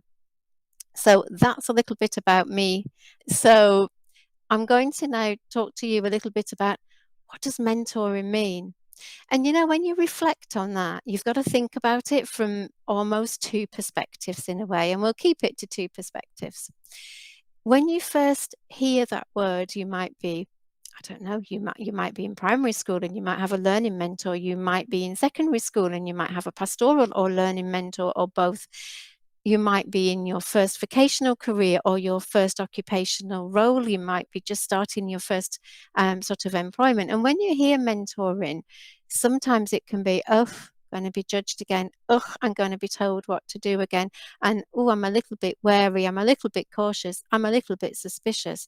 And the first time I was sort of told, and your mentor will be, I was like, oh, blimey, this is somebody now that I've got to please. This is somebody that is going to watch me, and I've got to make sure I impress this mentor, and I've got to be doing everything right. Now, of course, as you get older, and I did have a good mentor, especially in social services, and you then realise that actually the mentor is there to guide. The mentor is there to make sure that you're okay. They're going to take questions from you. They're going to offer that advice, but they do so in a way that shows empathy. So being a mentor, really, to me now, and I've been a mentor and I've been a mentee, and I've learned a lot. I'd certainly know from experiences what a mentor should and shouldn't feel like from my perspective. And I've also learned about what difference a really good mentor can actually do, and the difference that can make. Because what it does is shed that golden nugget, if you like. It sheds that light on you, and it enables you to grow and to develop. So it's got to be sincere. Mentoring somebody is a serious business, so you've got to make time for it, but it's also of absolute mutual benefit. So a mentor oozes empathy and delivers from that sort of first base of kindness. They're offering support, they're offering advice. There's mutual learning going on here. We're learning from each other. We're reflecting together, and we're taking that time with our mentee to enable supervision. And my latest experience, I'll just say this very quickly, but my latest experience of being a mentor was in an educational environment, and it was with a postgraduate student, and working with them, it was in a subject that I wasn't necessarily familiar with, but I was mentoring this person for different reasons. And slowly the table shifted from me sort of giving a lot of advice, making suggestions, to, I'm not going to do it like that, Janet, I'm going to do it like this. And I thought, yes, okay. So we've got the confidence, we've got that sort of assertiveness, and that way of kind of, no, I can do this. And it's that shifting of the table, and that is what mentoring is all about. So I think it's similar to teaching in lots of ways. I think it's a serious business, but can make one heck of a difference. I'm going to talk to you about having a solution focus. So we have a lot of different narrative, a lot of negative narrative around the sector at the moment. So lots of articles, lots of things in the media talking about recruitment, retention, using words such as crisis. And what we really wanted to do was flip the script a little bit and think about why we came into the sector and celebrate the sector. I think that we have both agreed, and I think many professionals that work in the early years sector would agree, or in education would agree, that it's driven by passion and your why. your reasoning for coming into the sector in the first place. And thinking about that, and thinking about the negative narrative that some prospective students and existing staff are hearing at the moment, how do you think this is impacting on their every day? So you can use the chat to talk to us as well, but thinking about how that negative narrative is impacting on prospective students. Is it making them want to come into the sector? And we think, no, it's not making them want to come into the sector. But maybe if we started talking about why we came into the sector, why it's driven by passion, why we're motivated to make a difference, a positive difference to a child, those quality interactions that you have with babies and children, you're supporting them on their journey, on their growth. And we love that part of it. A lot of people will tell us in the early years sector that their reasoning for coming into early years is because they love to see children develop and grow and flourish and just mature right in front of their eyes. And I think you start to find that about the staff that you work with as well. If you're a manager or a room leader or a supervisor, or just a colleague that you're working with, you see each other's growth and you see them develop as adults as well, in professionals in their field. And we become advocates for not only the children, but for each other and for the sector. We're contributing to society and raising our resilience levels. And I think that importance of spirit, and we've heard from a couple of different speakers today that have all talked with spirit and passion. And I think keeping that spirit and passion alive for the sector is going to make sure that professional pride is back at the forefront. Janet, I don't know whether there's anything that you want to add to that, because I know we have very passionate conversations about that. Indeed. Indeed. And I mean, some of the words on there are really powerful words when you stop and think. We could have a discussion on those words alone, couldn't we? Thanks, Dawn. So passion, motivation, high quality interactions, being an advocate, contributing, being resilient and helping to develop that in others through that co-regulation. But we know what I really love. I love that importance of spirit and that will and that desire to make that difference, that kind of balances things out. Now, Stacy will be used to me saying that. I think I always feel that life's a little bit like a seesaw, and we have to try and keep that balance. And some things will make us go, yes, what a win, what a day, that was fantastic. And other things will be, oh, blimey, you know. And so you get this kind of balance because you sort it out. You can sort it out because you've got those equal things going on that allow you to keep grounded, you know, keeping you just okay. And that's fine. We all need to be okay. And I think that's the very similarities I feel in the moment with what's going on in terms of, if we were looking at a seesaw now, and we've got recruitment issues, we've got retention issues, we've got underlying factors there with pay. Now, I am not saying, and I absolutely would never say that this is not a serious and significant issue in people's lives. It absolutely is. I absolutely critically is. However, we need to be careful that we're not sabotaging our own sort of business here, don't we? Because what we need is to enable people to see the appeal, to see the excitement, to see the passion, not reading the headlines or listening to, if you like, that sort of that cloud that can follow early years. And also with teaching, it's there as well. And the idea of, I wouldn't want my child to go into early years work or teaching. They need to listen to Nanny Sharz, because, you know, there's a lot of inspiration there in terms of what you can do next, and also with Anais and Dan for supporting all of that. But bringing it back, we need to balance that seesaw to make sure that people are coming into the sector because they're driven, because they're passionate, and they're staying. When you hear about recruitment and retention, it's very often because the individuals are hearing and then saying, because discourse is so powerful, I'm going to go and work in a supermarket. That's always the sort of statement that we hear and we read about in the media. And they say they're going to go there not for more money. They say they're going to go there for the same. So let's just put money out of the argument and shift the narrative around the salary. This is about us, and this is about how we value what we do. And I'm not saying that the campaigning and the money is right. by a long shot. I don't believe it is. However, it's not just about that. When we go to work, when I used to go to work in social services, when Stacy went to work in the nurseries, in the schools where she was employed, you go because of those things. You go because of that passion. And it's the people around you that keep you going. So we need to remember that. And that was kind of the reasoning behind our development of the professional practice framework, because we can see very clearly that individuals coming into their first job are not really necessarily benefiting from a mentor, because everybody is so exhausted, everybody is working so hard, everybody's running around, and people can actually just have to find their way.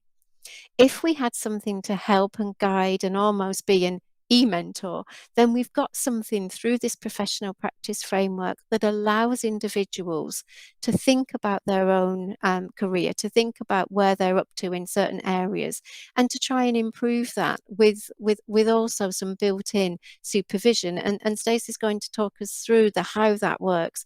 But the reasoning behind this is to try and maintain that passion and to try and help the sector to help themselves, to shift the narrative, to rise above the cloud, and to try and get back into that sunshine, because this is one of the best careers with one of the most rewarding trajectories that you'll ever enter.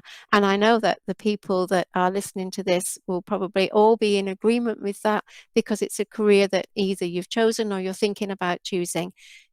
Don't be taken in blindfolded by what you hear that might give that resonance of doom and gloom. Life's a seesaw, but there's certainly more ups than there are downs.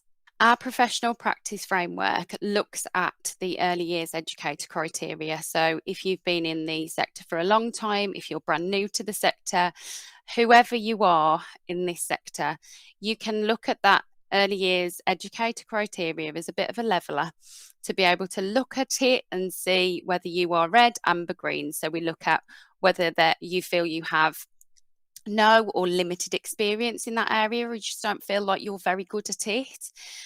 We've got amber, where you might benefit from a bit of further help or some perhaps wider experience in that area. And then green, as in you're celebrating yourself and yes, I'm fabulous at this and I'm really, really good and I could help somebody else with this section.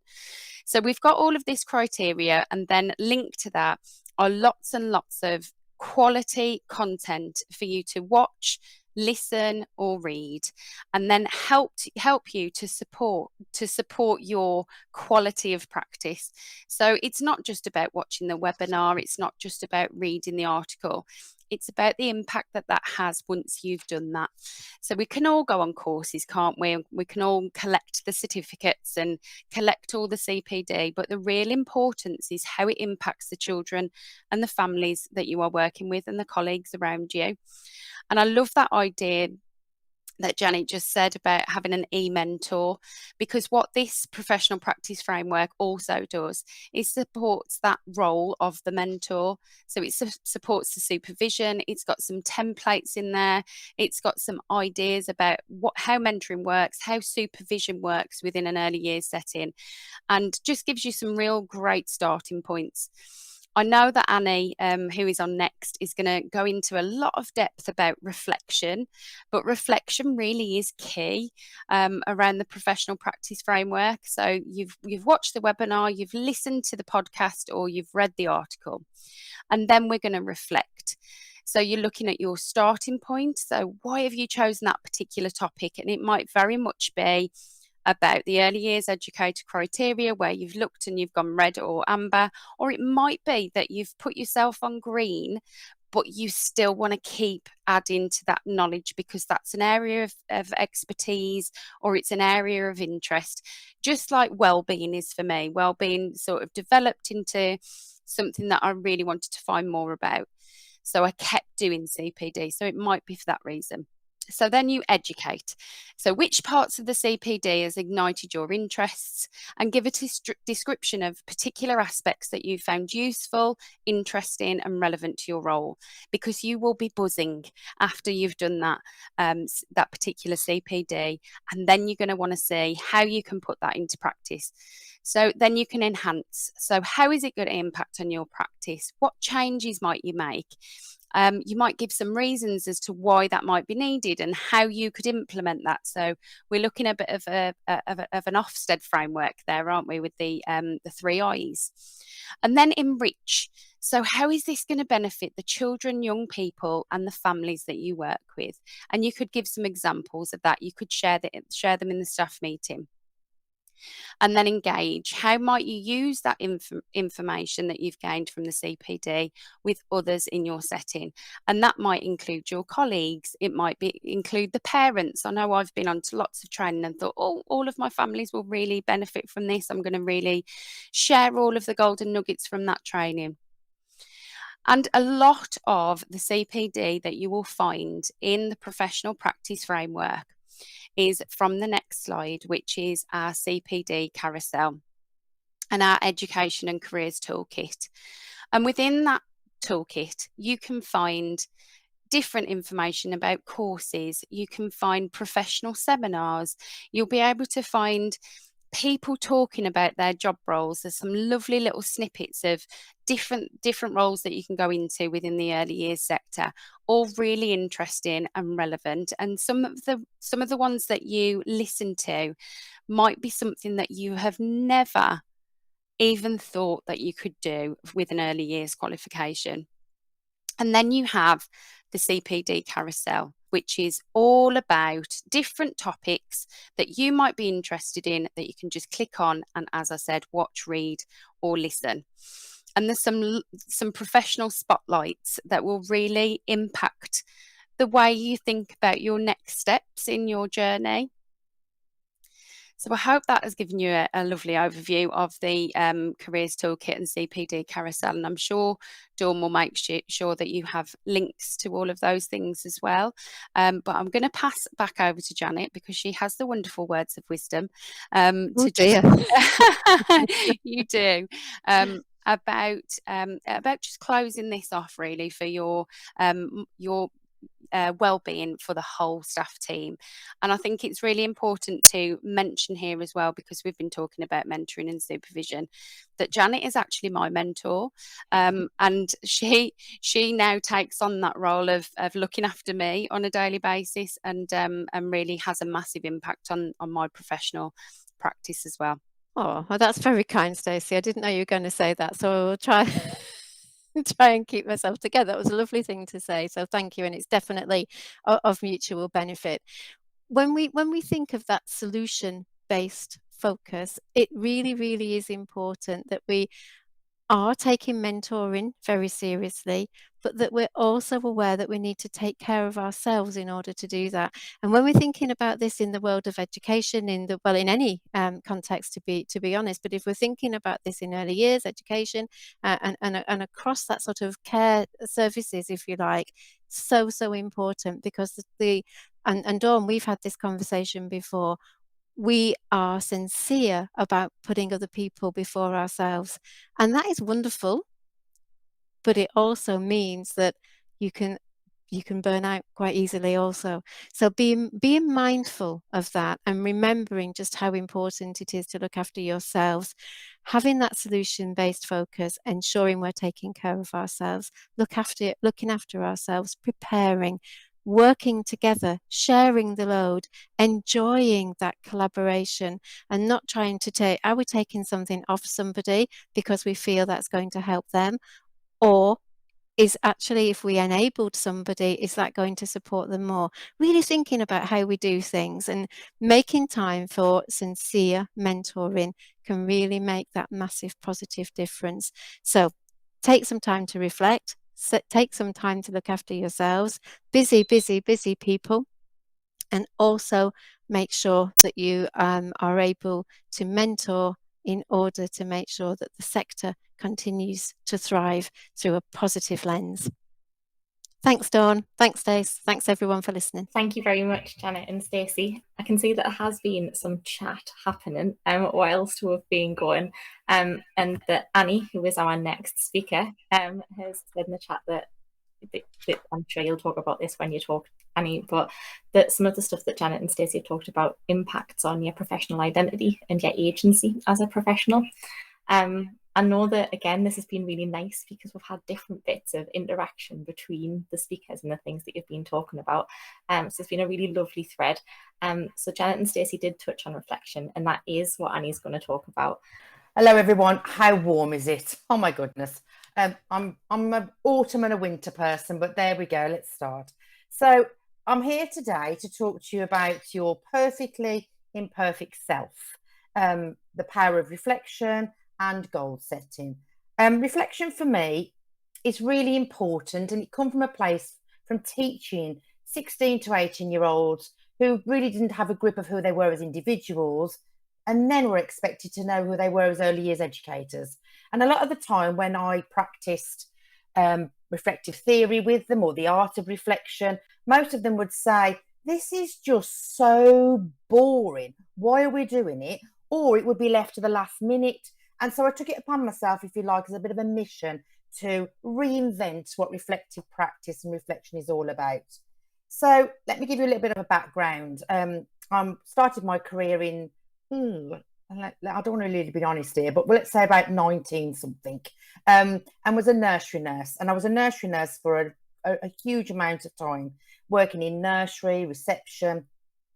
I never was allowed to go outside of reception. It was the days when we were really only 0 to 5 years.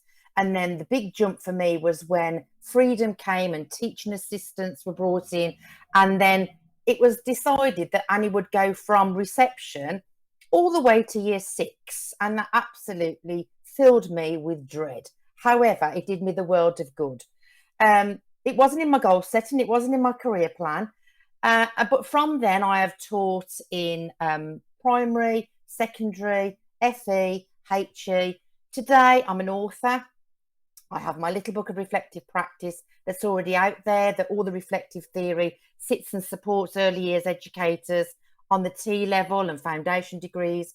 My second book is out next week. So if any rounds of applause appear in the chat, that would be wonderful. And that's about reflection, reflective practice. That's been a year's research in a nursery, where you'll see in a minute, I've taken reflection and turned it on its head a little bit to make it really about who you are as an individual before you can think about who you are as a professional and your identity. And my third book is sitting somewhere on my laptop, which is due to be to the publishers, and it'll be out sort of next year. And that's called Being, Becoming and Belonging and Thriving as an Early Years Practitioner. It really brings the synergy of theory and practice. It's got lots of stories of the real world where you're trying to do an activity, but someone's vomiting or wants the toilet, or they wipe a pee all over your sleeve. That real stuff that goes on in early years. But for tonight, it's about reflecting upon you, how you might use this session for students or with your colleagues or your peers. So I want you to think you've got a pen and paper in front of you, because it's not all about me, it's about both of us. So a lot of my work is grounded in Japanese philosophy and approaches. And I'm going to introduce you to 3 key words, and they're on the screen there. And if you miss anything and you want to connect with me at another point, then one of the slides has got my Twitter handle on, my LinkedIn. I've got a lovely bio now on this screen too. So you can do all those sort of things. So the first word is obadari. And what that means is that just like blossom on a tree, or at the moment, poppies, if you're going on a walk, some are in bud, some are just sort of just trying to sprout, and some are in really full bloom. And what I think we don't do well enough as individuals and as early years practitioners is appreciate that we grow and develop and thrive at different stages. And that's okay.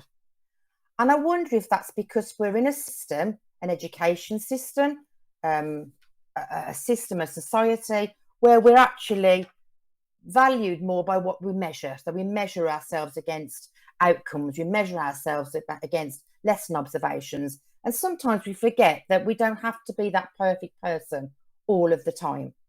And that links me into wabi-sabi. And wabi-sabi means perfectly imperfect. And it is really important, especially for our 16 to 18-year-olds, to understand that they don't have to be perfect from day one. They don't have to be perfect in every lesson observation. And we don't have to be perfect. We are allowed to celebrate our cracks and our flaws and our challenges. And we should learn from our, I'm not going to call them mistakes, our whoopsie-daisies, if you like. And we take twists and turns. And in our career, we take different turns and different paths, and some work out and some don't. And reflection is key here in where you sit on those paths, on those journeys.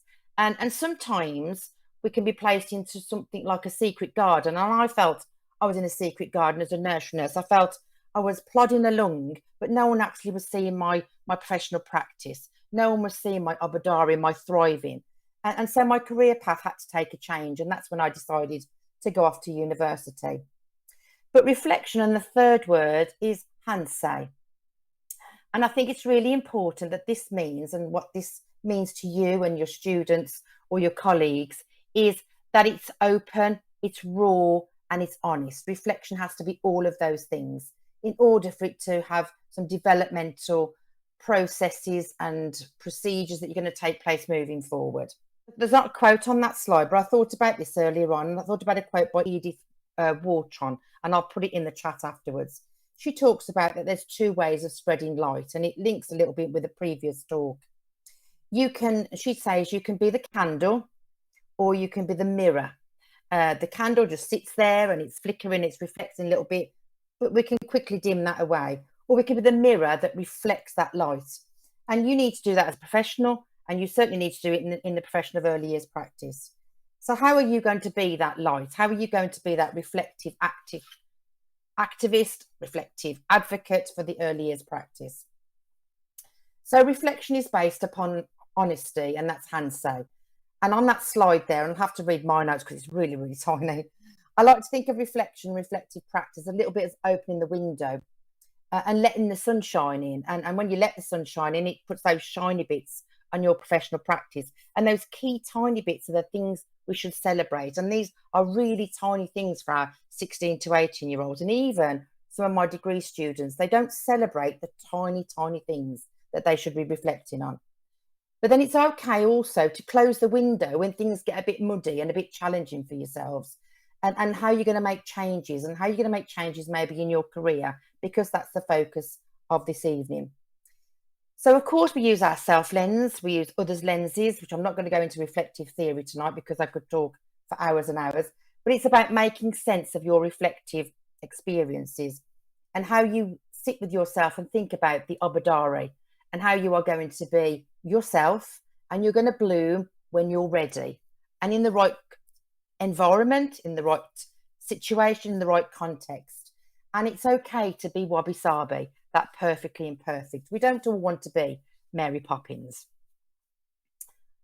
So what I want you to do is I want you to get hold of your pen and your paper, and I want you to think about drawing a river. That's the first thing I want you to do. Just draw yourself an open space which depicts a river. And what we're going to look at is something called the Kauai River. And it was actually first put together for coaching and mentoring.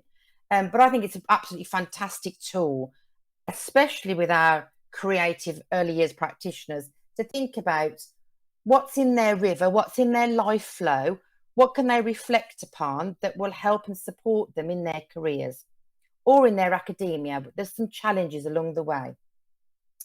So the Kauai River thinks that we have to be in a good state of optimal state of well-being in order to reflect. And this image, this metaphor of the river and its rocks and its riverbeds helps and supports you to think about your life's flow, your career flow. And I used this through COVID to have a complete career change, and I'll explain that to you a little bit later on. And it asks us to think about how we can reflect if our river or our academic or personal life isn't flowing. What's stopping that flow? And how can we progress onwards? So have you drawn your river? Brilliant. Because what we're going to do now is think about what should be in the river. So within that river, there is water, which is miso. There are rocks, there is driftwood, and there is riverbeds. And we'll do one at a time. So if we think about the water, first of all, that's supposed to flow, as I've just said, and there shouldn't be any obstacles. So if you think about, and I always think about my 16 to 18-year-olds coming into my first classroom session in the morning, and what their river's been like before they get into me. What obstacles have they faced along the way? And then all of a sudden I'm saying, good morning, sit down, let's get on with our lessons, without really appreciating what's in their flow of their Kawa River. So we all need to stop and think about, not only is it linked to well-being and reflection, but how we can use it for our career and our life goals and what we can do for setting those. So I want you to think about the next one is rocks. And I want you to take a moment just to think about and reflect about what rocks you think are in your life at the moment. And they might be your current life difficulties, illnesses, financial difficulties, well-being. So take time to draw some of your rocks, and you can label them and think, what is this rock? And rocks will be different shapes and different sizes. So you might have, maybe if you're financially, it's okay and you've got a small rock. It might be that you aren't and your rock is absolutely huge, but that's sitting in your river. And that water has then got to flow around those rocks. So it might be that you have mental health issues, and that will be a rock, and that is difficult for you to overcome and get your assignments in or do your professional practice if that rock is sitting in your river.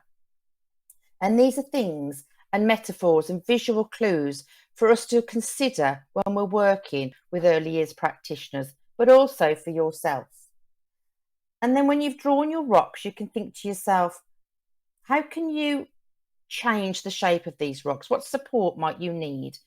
What can your mentor do? What can your tutor do? Who can I speak to?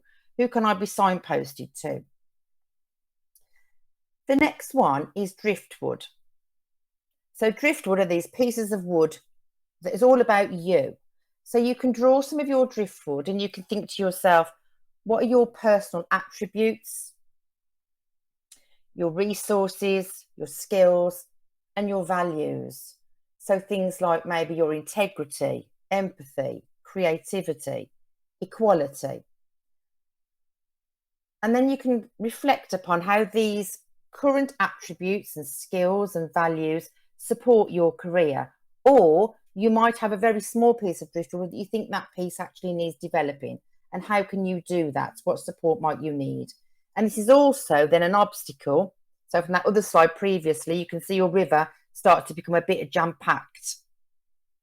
And this can be something else that really helps the students and early years practitioners to think about in the moment what they're actually fantastic at. What are those attributes? What are their pieces of driftwood? So they might have all these rocks and all these problems and all these challenges, but alongside that, they've got this driftwood that's saying, look at me, I'm really creative. I'm an inclusive practitioner. I'm really good at inclusivity. And it helps and supports them on their journey, not only of well-being, but academia and professional practice. And then the last one is the riverbed. And the riverbed takes a while to think about, and you can keep going back and sort of revisiting this if you like, because it's about the physical, cultural, and sort of political environments that support you or impact upon you in your professional journey. And you can take time to reflect upon that as you go along. So what's in your social riverbed? It might be your peers, your family, your dogs, your cats. All those are really important to you as individuals. And there might be parts of your riverbed that disappear, which also has an impact on you as an individual. If we go back to the slide of the actual river and all the rocks and all the riverbed and all the driftwood in there, I wanted you to give you a chance to think about how mine looked when I went through COVID-19. So I was at a point in my career where I was teaching further education. I also was a professional development manager, and you would think that my river was really, really flowing.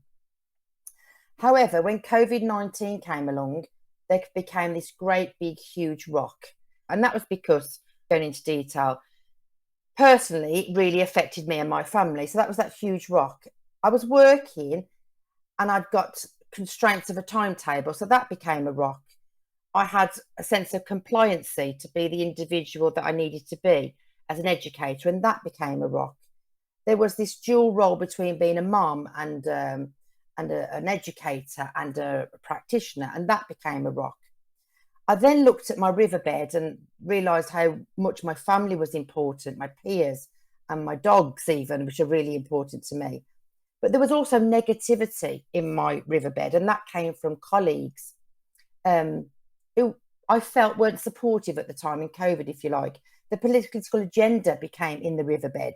The fact that we were in lockdown, all of these things really impacted upon the flow of the river and my ability to reflect. And so looking at my driftwood, I thought about my integrity, I thought about my empathy, I thought about my creativity, and I felt my creativity and my confidence was being squashed by these rocks that were in the riverbed. And so I took it upon myself to use that as a goal-setting exercise, to say to myself that I needed to reinvent myself, to think about my professional identity, which I put in the chat, to think about my professional agency. And I thought, did I really own who I was as an individual, or did I need to change and reflect upon who I was as an individual? And I did. And so I took this huge decision to leave a job that was quite secure and to be freelance. But if I was to draw my river now with its rocks and its driftwood and its water, there's a big financial rock because sometimes there's no pennies in the freelance bank. But however, the flow of the riverbed and the creativity and the driftwood, I say, was increasing in size.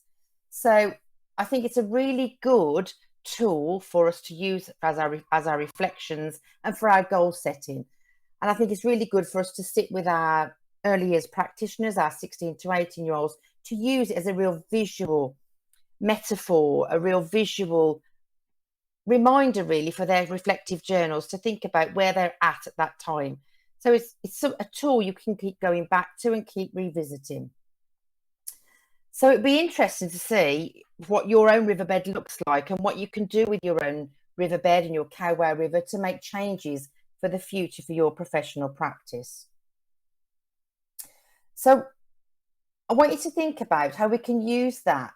And Sean talks about that we should reflect in and on action, and we can do, and we must do that, but we have to do it in a couple of ways. So Sean talks about that we can be in the river and in the mud, and it's really important that you stay there for a while.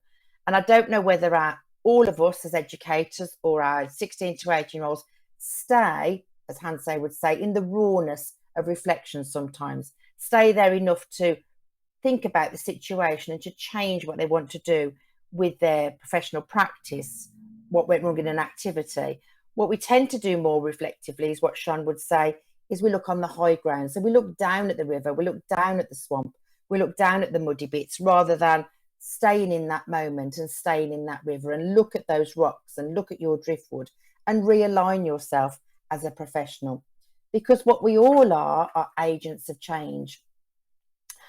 I would go on to say that when I first started my foundation degree, having been a nursery nurse, my Cowware River was not flowing. I felt I had little creativity, I had little autonomy, little professional identity. And I remember my foundation degree lecturer saying to me, "Tell me how you're an agent of change, Annie." And that was my answer. I couldn't answer. I thought, I don't think I am. She said, "Tell me about your reflective activism, Annie." I said, "I don't think I can." She said, "Of course you can. Of course you can. What do you do each day?" And honestly and truthfully, I couldn't think of an example. And I think it was because I was an agent of change with the children on the ground, but I didn't know that I'd felt that I'd achieved my own sense of fulfillment and my own agency of change to be who I wanted to be as a professional. So reflection and reflective practice is something we should continually do in our professional practice for our career needs. We can use things like the Cowware River. We can think about those words, abadari, and that, you know, we will develop and thrive and grow at different speeds to the person that's next to us.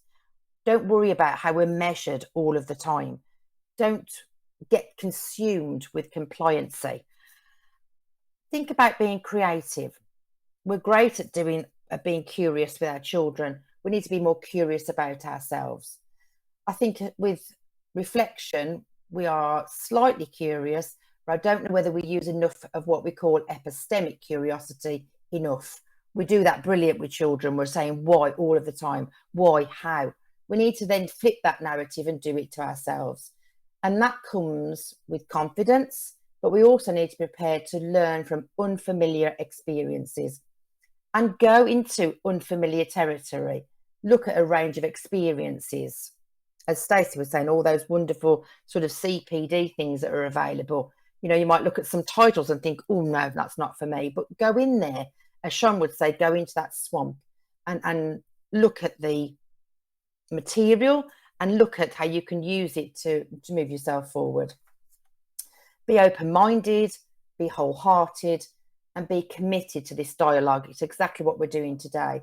And the dialogue, which should continue after the event. I mean, there is little bits in the chat, but obviously it goes on after this on social media. And then Dawn will obviously put it out on there on the Cash Alumni constantly. And seek change and seek energy and seek flow in your Coware River with your reflective practice. Kind of brings me to more or less the last slide really now before we can have a discussion or a chat or answer any questions. But you need to consider yourself and how your young people in front of you really have to think about reflection. And you should really, according to this one wonderful quote by Godin, is we are a house of actually 4 rooms. We've got our physical room, our mental room, our emotional and our spiritual room. And what we tend to do is visit one more than another. We don't tend to visit them all equally. We spend more time in one room. So for instance, I spend a lot more time in my emotional room and my mental room where I'm journaling or I'm being creative or I'm being empathetical than I possibly am in my physical or spiritual room. And to help us reflect and to be at one with ourselves, we should actually visit all 4. And that keeps us airy and alive. It keeps us that mirror that reflects rather than that dim candle to help us be that complete person. And in my words, it's a habit, is reflection, and it's key for change. And you need to be courageous. And I talked about in my first book, we need to be a bit more lion. You know, we need to go out there and roar for ourselves and our sector. And we need to take time to stop and pause and contemplate and paddle a little bit in the Coware River to be the person that we want to be. And your career will take twists and turns and a few obstacles, but you will then go back to finding fulfillment and being your perfectly imperfect self. So that's kind of the end of the presentation. Is there anything that anybody wants to ask or talk about more? Well, I haven't got any questions in the chat, Annie. I think everybody's just contemplating. Everybody's sitting reflecting, yeah. Which I suppose is brilliant. Which is what's supposed to happen. I've got loads of thank yous in the chat and people saying how much they've enjoyed it. So that's obviously great. Good. And if we do get any questions after people have had time to reflect, I'll make sure that I send them over to you. So no problem. Lovely, lovely. Again, if anybody does want to catch up with Annie, you can find her details in the profile edit in this. And again, we'll add everyone's information to the contributor section of Cash Alumni. So if you go on the website and click on About, you'll see the drop-down menu is a contributors box, and then you'll be able to see all of the lovely speakers and all of their information in there as well. Thank you so much to everyone who has spoken today. And thanks, Annie, that was absolutely lovely. That's it from the speakers this time. You'll find the biographies again in that new contributors page of Cash Alumni by the end of this week, if you'd like to follow people further. And we'll hope that you've had a really, really great afternoon. As usual, after an event, I'm buzzing, so I might have to go and do some skipping or something to burn off all the excited energy. You can sign up to our next event, which is actually an in-person event at NCFE's head office in Newcastle, and that'll take place on the 27th of June. It's Cash Alumni's 5th birthday year, and we're hoping to meet members and celebrate with a massive buffet lunch, some talks, some opportunities to get some free professional photography done, and of course there will be birthday cake and goodie bags. So please get in touch if you want to come, but you need some help with travel and things like that. We do have some little bursaries available, and we can book trains of support to get you here. We really want to meet you in 3D. If you can't wait until then, you'll find articles, videos and news, as well as the hundreds of pieces of topical policy and best practice content, including our amazing new member magazine, on the website. So you can check out the latest content at www.cashalumni.org.uk, or you can search for Podcash in your favourite podcast provider. And a number of our speakers from today have done longer form interviews on Podcash, so you'll be able to search for them specifically if you're interested in hearing a 40-minute conversation with any of them. If you're a member and you're registered for this event after logging in, the event should appear on your CPD log soon, and we'll follow up with everybody by email. So if your question wasn't answered or you're keen for more detail, keep an eye out for the follow-up emails and for signposting to where you can continue down that rabbit hole of careers and self-discovery through reflective practice. And if you're watching this and somehow you're not yet a member, consider signing up for free to get our monthly newsletter, your own CPD log and profile page, access to cashback, which is our benefits scheme for members, and exclusive resources like our free e-learning. Thank you very much for coming, and we'll hope to see you all at the next one. Until next time, take care.